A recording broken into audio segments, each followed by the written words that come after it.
I would just add to that the idea that most people, when they're faced with crisis, they, if they're hiring crisis management or if they're looking at what to do next, tend to go straight into a communications response based solely around the press. And so this isn't just an outdated piece of the law, it's actually an outdated way that crisis strategy gets perpetuated in general. That rather than starting with a question of what crisis are we trying to solve, people start with what are we going to say or what are we not going to say?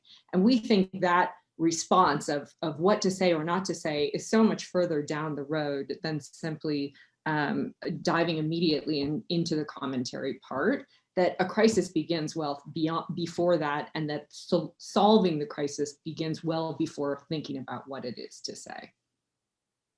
That said, when we do get to the point of making a comment or giving people information about what to say, you can operationalize that in a different way than putting the press or a public-facing set of statements at the center. What you can do, and one of the areas that we see people feeling the most stressed about in crisis, is how to talk to their inner circle of friends and family.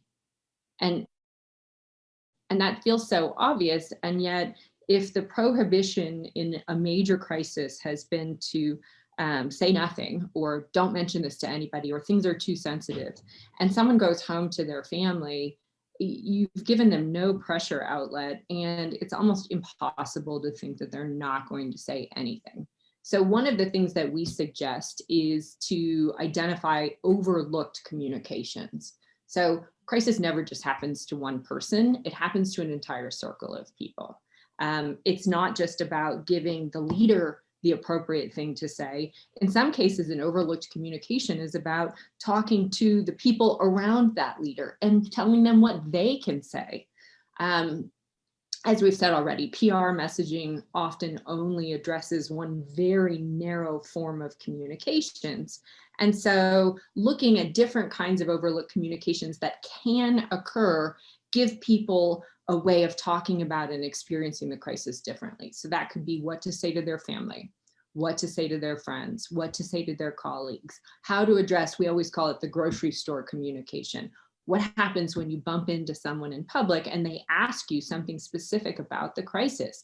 Just looking at them, walking away and pretending you've never met them is not going to be an effective solution.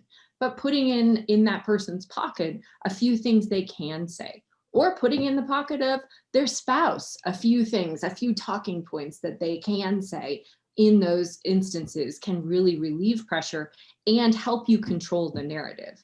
So if the ultimate goal is to not have misstatements or risky statements out in the public domain, then giving people less risky statements is going to be your most effective kind of path forward. So